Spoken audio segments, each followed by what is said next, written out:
आदाब नमस्कार, मैं रिदा खानम। आप देख रहे हैं सियासत टीवी पर हिंदी समाचार। एक नजर डालते हैं आज की हेडलाइंस पर। बिहार में सीएम की कोई वैकेंसी नहीं, नीतीश कुमार हमारे नेता रविशंकर प्रसाद का बड़ा ऐलान। क्या राज्यसभा चुनाव में एनसी के लिए मुसीबत बनेगी कांग्रेस? उमर अब्दुल्ला बोले, कांग्रेस ये सुनिश्चित करे कि राज्यसभा चुनाव में भाजपा को उसके कदमों से कोई फायदा ना हो। क्रिकेटर सरफराज को लेकर सपा के एसटी हसन बोले कि मुसलमानों के खिलाफ अन्याय हुआ। महागठबंधन के सीएम फेस होंगे तेजस्वी यादव, अशोक गहलोत ने किया बड़ा ऐलान। जेडी वेंस से मिलने के बाद भड़के नेतन्याहू, कहा इजरायल अपनी सुरक्षा खुद करेगा, हम अमेरिका के गुलाम नहीं। अब समाचार विस्तार से। भाजपा सांसद रविशंकर प्रसाद ने कहा कि जब हम तेजस्वी यादव की बात करते हैं तो दिल्ली हाई कोर्ट द्वारा 2 आदेश जारी किए गए हैं। अदालत ने सभी मामलों की जांच की और घोषणा की है कि ये भ्रष्टाचार और 420 का गंभीर मामला है। तेजस्वी यादव, आप आईपीसी की धारा 420 के तहत आरोपी हैं। आपके दावे पर ध्यान देने की जरूरत है कि आप भ्रष्टाचार बर्दाश्त नहीं करेंगे। बिहार के लोग सावधान रहें। अब जरा हम आते हैं तेजस्वी यादव पर। अभी दिल्ली हाईकोर्ट के 2 आदेश हुए। 27 अक्टूबर से ट्रायल चलेगा, मालूम है आपको। और ये कोई हमलों के कारण नहीं हो रहा है, ये हुआ है जब वो रेल मंत्री थे तब से 10 साल कोई कार्रवाई नहीं हुई, तो 17-18 से पूरी जांच हुई। जांच होने के बाद चार्जशीट फाइल हुई। चार्जशीट के बाद अब आरोप तय हो गया है। और बिहार की जनता को बहुत संक्षेप में बताना जरूरी है आरोप क्या है। तेजस्वी जी के सम्मानीय पिताजी लालू प्रसाद जी भारत के रेल मंत्री थे और उनके रहते रेलवे के 2 होटल को पटना के एक प्राइवेट होटलियर को दे दिया गया। नियमों की अवहेलना करके वो एलिजिबल नहीं थे और बदले में पटना में 3.5 एकड़ जमीन बेली रोड में दी गई। मैं रिपीट कर रहा हूं, 3.5 एकड़ जमीन लगभग 95 करोड़ की। और एक डिलाइट कंपनी है प्रेमचंद गुप्ता की पत्नी के नाम से, उसको बहुत सस्ते में उसको दिया गया और बाद में उसको परिवार को ट्रांसफर किया गया। कोर्ट ने सारे मामलों को देखा और कहा कि ये गंभीर मामला है भ्रष्टाचार का और 420 का, क्योंकि पुराना ट्रांजैक्शन है, इसलिए नया नहीं लगता है। जम्मू कश्मीर में राज्यसभा चुनाव के लिए सीट के बंटवारे को लेकर नेशनल कॉन्फ्रेंस और कांग्रेस के बीच रिश्ते तनावपूर्ण हो गए हैं। इस बीच कांग्रेस ने इंडिया गठबंधन की बैठक से दूर रहने का फैसला लिया है। सीएम उमर अब्दुल्ला ने विश्वास जताया है कि कांग्रेस ये सुनिश्चित करेगी कि राज्यसभा चुनाव में भाजपा को उसके कदमों से कोई फायदा न हो। ओबिचुरी रेफरेंसेस उन लोगों के लिए जो या तो इस हाउस के मेंबर थे या जम्मू कश्मीर का कहीं ना कहीं उनका कोई ताल्लुक था, जिस तरह हमारे साबिक गवर्नर सत्यपाल मलिक, उनके लिए ओबिचुरी रेफरेंसेस। कल राज्यसभा का इलेक्शन और मंडे से सही मायने में असेंबली का काम शुरू होगा। ये तरीका ही रहा है। और बताइए, तो आएगा ही। ज्यादातर मेंबर, मैं नहीं कहूंगा सारे, क्योंकि कुछ ऐसे मेंबर हैं जो शायद उसकी गिरफ्तारी के बाद खुश हुए, लेकिन ज्यादातर मेंबर, हम सारे, हम इस चीज को लेके तो परेशान हैं ही, क्योंकि जो भी है, मुझे नहीं लगता है उन्होंने कोई ऐसी बात की होगी या कोई ऐसा काम किया होगा जिससे कि पीएसए उन पर लगाना लाजमी बना। मुंबई के जोगेश्वरी वेस्ट स्थित जेएनएस बिजनेस सेंटर में आज सुबह आग लगने की घटना सामने आई है। घटना की जानकारी बीएमसी के मुंबई फायर ब्रिगेड को सुबह 10:51 पर प्राप्त हुई। घटना की जानकारी मिलते ही दमकल विभाग की 5 से 6 गाड़ियां मौके पर पहुंची और आग बुझाने के लिए युद्ध स्तर पर प्रयास शुरू किए। बता दीजिए। सालिक खान। ये जो आग लगी आपके घर के सामने दिख रही है, अभी भी आग बुझाने का काम, तो ये कितने बजे लगी और ये कमर्शियल है, रेसिडेंशियल बिल्डिंग क्या है, क्या बताना चाहिए? ये हमारी जो बालकनी है उसके सामने ही टॉप फ्लोर पे हम लोग रहते हैं, उसके सामने ही ये ऊपर के 4 माले। जब सुबह में उठे तो घर वाले जल्दी भाग कर आए कि देखो आग लगी हुई है। तो जब मैंने देखा तो काफ़ी बड़ी आग लगी हुई थी ऊपर, और ऊपर के अब तो बुझ गई है, इसको कंट्रोल कर लिया है। ऊपर के काफ़ी मैसिव आग थी, और फिर इमीडिएटली मैंने पुलिस कंट्रोल रूम में फ़ोन किया तो पता चला कि वो ऑलरेडी अपनी उन्होंने टीम भेज दिया, उनको ऑलरेडी इन्फॉर्मेशन किसी ने दे दी है। फिर थोड़ी देर बाद सब फायर ब्रिगेड आए और इसको कंट्रोल किया, और काफ़ी बढ़ सकती थी क्योंकि नीचे भी काफ़ी घर हैं इस बिल्डिंग के, और उस तरफ भी काफ़ी बिल्डिंग है, और ये मेन रोड पे ये बिल्डिंग है, बैराम बाग के मेन रोड पे बिल्डिंग है, और बड़ा हादसा होने से बच गया। अभी अंदर कितनी कैजुअलिटी हुई है वो थोड़ी देर बाद पता चलेगा। कुछ लोग फंसे होने का भी इसमें दिख रहा है ऐसा। हाँ, कुछ लोगों ऊपर से हाथ दिखा रहे थे कि बचाओ, और जाने तो किसी को दिया नहीं जा रहा था क्योंकि काफ़ी गिर रहे थे सब जल के ऊपर से। जो सब सामान है, कांच है, वो सब जल के नीचे गिर रहा था, और सबसे बड़ा डर ये था कि नीचे गिरते हुए नीचे जो है स्लम्स, उनमें आग नहीं लग जाए और किसी को कोई नुकसान ना हो। तो फिर भी आके काफ़ी कंट्रोल किया, और अभी भी आप देख सकते हो कि अभी थोड़ी बहुत आग जल रही है, लेकिन अब ये ऐसा उम्मीद करता हूँ अल्लाह ना करे किसी की कैजुअलिटी हुई हो। और अभी तेजस्वी यादव को महागठबंधन का सीएम चेहरा घोषित किए जाने पर कांग्रेस नेता पवन खेड़ा ने कहा कि एनडीए ने अभी तक किसी भी नाम की घोषणा नहीं की है। वे कह रहे हैं कि विधायक तय करेंगे कि उनका नेता कौन होगा, तो मुझे बताएं कि किसने देर की है। ये बिहार है जो विकास की राह पर 20 साल पीछे है। सभी सीटों पर रणनीतियां तय हो गई हैं। हमारी तरफ से कोई भ्रम नहीं है। क्या लगता है इस प्रेस कॉन्फ्रेंस में लेट नहीं हो गई है सर? अरे हमने अनाउंस कर दिया, आप कह रहे हैं लेट। एनडीए ने तो अनाउंस ही नहीं किया, वो तो कह रहे विधायक तय करेंगे कौन नेता होगा। तो बताइए लेट कौन हो रहा है? लेट बिहार हो गया है, 20 साल लेट हो गया बिहार विकास के रास्ते पर। हमें उसकी चिंता करनी चाहिए, हम नहीं लेट हुए। 10 से 12 सीटों पर फ्रेंडली फाइट्स हो रही है, आमने सामने दिख रहे हैं, उन सीटों पर फैसला कब तक हो जाएगा? हो गए काफी, लगभग हर जगह स्ट्रेटेजिक जो करना है, क्या रणनीति किस सीट पर होगी वो सब तय हो चुका है। आप लोग राजी हैं तमाम चीजें जो हो रही है इंडिया गठबंधन में? आप लोग राजी हैं सारी चीजों से? तो हम तो इतने मुस्कुरा रहे हैं मंच पर भी और इधर भी, तो राजी तो हैं। परिवार में कोई दबाव नहीं होता, सब राजीनामे से ही काम होते हैं। कहा जा रहा है एनडीए की तरफ से कि जो कार्यकर्ता है वो कंफ्यूज है फील्ड में कि किसका उनके कार्यकर्ता होंगे कंफ्यूज, क्योंकि जाहिर सी बात है जब अमित शाह आकर कहते हैं कि नीतीश जी के नेतृत्व में चुनाव लड़ा जाएगा लेकिन मुख्यमंत्री कौन होगा ये पता नहीं, तो जाहिर सी बात है उनके लोग कंफ्यूज हैं। हमारे यहाँ कोई कंफ्यूजन नहीं। जेकेएनसी प्रमुख फारूक अब्दुल्ला ने कहा कि कांग्रेस हमारे साथ है और वे हमारा समर्थन कर रहे हैं। यूपी के सीएम योगी आदित्यनाथ के हलाल सर्टिफिकेशन लेवल वाले बयान पर उन्होंने कहा कि भारत विविधता में एकता में विश्वास करता है और जब तक हम विविधता बनाए रखेंगे भारत मजबूत होगा। कोई भी हमेशा सत्ता में नहीं रहता है, एक समय आएगा जब उन्हें सत्ता से हटा दिया जाएगा। लेकिन अभी तक कांग्रेस ने सपोर्ट नहीं किया है नेशनल कॉन्फ्रेंस को। किसने कहा? आपको क्या ऊपर से तार आया है? कांग्रेस हमारे साथ है और हमें सपोर्ट कर रही है। और बोलिए सर, योगी आदित्यनाथ ने बोला है कि जो हलाल सर्टिफिकेट होगी खाने की उसको अवॉइड ही कर दिया जाए। किसको?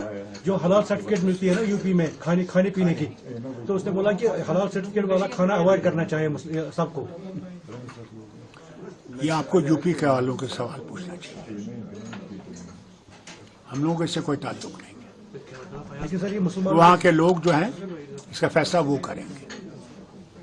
हिंदुस्तान जो है वो यूनिटी इन डाइवर्सिटी है, और जब तक डाइवर्सिटी को हम कायम करेंगे, उसको मजबूत करेंगे, तो भारत भी मजबूत रहेगा। It is not a unitary system,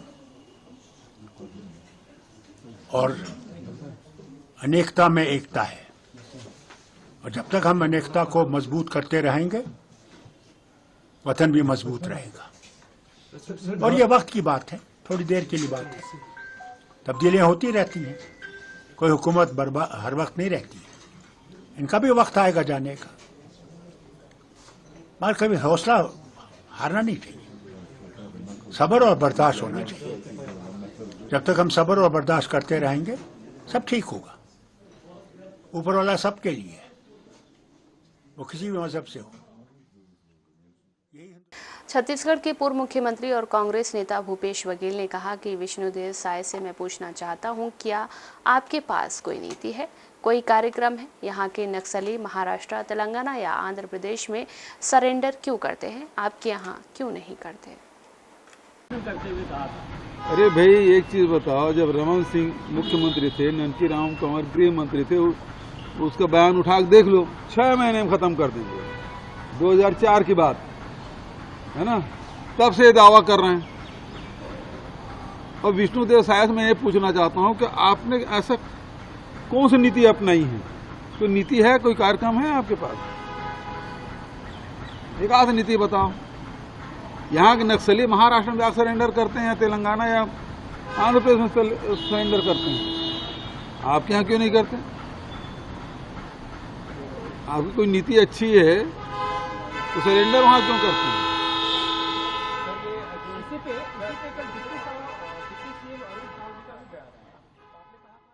cricketer Sarfaraz Khan पर कांग्रेस की राष्ट्रीय प्रवक्ता शमा मोहम्मद के ट्वीट का जवाब देते हुए समाजवादी पार्टी के नेता एसटी हसन ने कहा कि आम धारणा ये है कि मुसलमानों के खिलाफ वास्तव में अन्याय हुआ है। भारत में हिंदू मुस्लिम बहुत बढ़ गया है, ऐसा पहले कभी नहीं हुआ था। जब भारत का ये 80 साल का इतिहास लिखा जाएगा तो शायद सांप्रदायिकता शब्द काले अक्षरों में लिखा जाएगा। देखिए, आजकल हिंदुस्तान के अंदर हिंदू मुसलमान बहुत ज्यादा हो रहा है, ऐसा कभी नहीं हुआ था। इस देश के अंदर जब ये 80 साल का इतिहास लिखा जाएगा तो शायद सांप्रदायिकता का लफ्ज ब्लैक वर्ड्स में लिखा जाएगा। हमारे इतिहास में हम हजारों साल से, हमारे देश का इतिहास है, प्यार मोहब्बत का इतिहास है। अब हर बात पे शक होने लगा है कि हिंदू मुसलमान हो रहा है। एग्जैक्टली तो हम नहीं कह सकते, लेकिन मुसलमानों के साथ डिस्क्रिमिनेशन तो हो ही रहा है।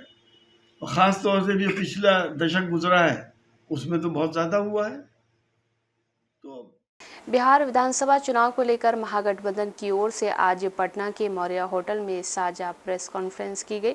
इस मौके पर आरजेडी नेता तेजस्वी यादव, कांग्रेस नेता अशोक गहलोत, कांग्रेस के बिहार प्रदेश अध्यक्ष राजेश राम, वीआईपी के प्रमुख मुकेश सहनी, सीपीआईएम के दीपांकर भट्टाचार्य और अन्य सहयोगी दलों के नेता उपस्थित रहे। इस दौरान सार्वजनिक रूप से ऐलान कर दिया गया कि तेजस्वी यादव ही महागठबंधन के सीएम होंगे। अशोक गहलोत ने ऐलान किया। ये कह सकता हूं, खड़गे साहब, राहुल गांधी जी और तमाम जो साथी बैठे हमारे, इन सब की राय लेकर के हम लोगों ने तय किया है इस चुनाव में अगले मुख्यमंत्री के चेहरे के रूप में तेजस्वी यादव जी को हम लोग सपोर्ट करते हैं। जो एक नौजवान है, लंबा फ्यूचर है इनके साथ में, और मेरा अनुभव से मैं कह सकता हूं जिसका लंबा फ्यूचर होता है पब्लिक उनको साथ देती है। ये नौजवान है, कमिटमेंट रखते हैं। पिछली बार भी जो उन्होंने स्लोगन दिए थे, नौकरी के दो या कोई दो, या जो वादे किए थे। महागठबंधन की साझा प्रेस कॉन्फ्रेंस करते हुए आज तेजस्वी यादव ने एनडीए पर हमला बोला है। कहा कि हमको 20 महीने दें, जो 20 साल में नहीं हुआ वो 20 महीने में करेंगे। उन्होंने कहा कि नीतीश कुमार को भाजपा सीएम नहीं बनाएगी। एनडीए में नीतीश कुमार के साथ अन्याय हो रहा है कि भाजपा के लोग नीतीश जी को दोबारा मुख्यमंत्री नहीं बनाएंगे, और इस पे और किसी ने मुहर नहीं लगाया है, बल्कि अमित शाह जी ने एक बार नहीं कई बार इस बात को बोला है कि विधायक दल की जो संख्या होगी वो तय करेगा। लेकिन अमित शाह जी से हम जानना चाहेंगे, इस बार आप ये बात कह रहे हैं, पिछले बार तो ये बात नहीं थी। यह लगातार 20 साल से एनडीए की सरकार है, हमेशा से मुख्यमंत्री का चेहरा आप लोगों ने घोषित किया। आखिर क्या कारण है कि इस बार आप नीतीश कुमार जी का मुख्यमंत्री के चेहरे का नाम का घोषणा क्यों नहीं कर रहे? अब ये सवाल बड़ा खड़ा होता है। तो हम लोग तो जो कहते थे वही हो रहा है। अशोक गहलोत ने बिहार चुनाव 2025 के लिए महागठबंधन की तरफ से डिप्टी सीएम पद के लिए वीआईपी प्रमुख मुकेश साहनी के नाम की घोषणा की है। महागठबंधन की संयुक्त प्रेस वार्ता में वीआईपी प्रमुख साहनी ने कहा कि भाजपा ने जिस तरह हमारी पार्टी को तोड़ा है, हमारे विधायक को खरीदा है, उस समय से हमने संकल्प लिया था कि जब तक भाजपा को तोड़ेंगे नहीं तब तक छोड़ेंगे नहीं। वो समय आ चुका है, हम मजबूती के साथ महागठबंधन के साथ हैं और बिहार में सरकार बनाएंगे और भाजपा को बिहार से बाहर करें। बेसब्री से 3.5 साल से मैं इंतजार कर रहा था, वो घड़ी आ चुकी है। सिर्फ वीआईपी पार्टी नहीं, मुकेश सहनी नहीं, लाखों कार्यकर्ता वीआईपी का आज मजबूती से इस समय का इंतजार कर रहे थे कि भाजपा ने जिस तरीके से हमारे पार्टी को तोड़ा, हमारे विधायक को खरीदा और एक गलती पिछड़ा मल्लाह का बेटा को रोड पे ला दिया, उस समय से लगातार पूरे बिहार में हाथ में गंगा जल लेके संकल्प पूरे बिहार में हमने किया था कि भाजपा को जब तक हम तोड़ेंगे नहीं तब तक छोड़ेंगे नहीं। जिस तरीके से हमारे दशरथ मांझी ने कहा था, जब तक तोड़ेंगे नहीं पहाड़ को तब तक छोड़ेंगे नहीं, तो समय आ चुका है और मजबूती से महागठबंधन के साथ रहकर बिहार में हम अपनी सरकार बनाएंगे और भाजपा को बिहार से बाहर करेंगे और महागठबंधन यूनाइट है, मजबूत है और आने वाला समय में हम लोग काम करके सरकार बनाएंगे। बहुत बहुत धन्यवाद।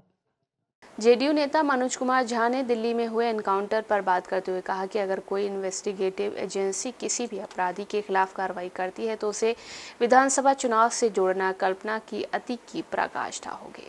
ये इसको बिहार विधानसभा किसी क्रिमिनल के साथ कोई इन्वेस्टिगेटिव एजेंसी अगर फॉलो अप करती है, उसको विधानसभा चुनाव से जोड़ना, मैं समझता हूँ मतलब ये कल्पना की अति पराकाष्ठा हो जाया करती है। नंबर 1।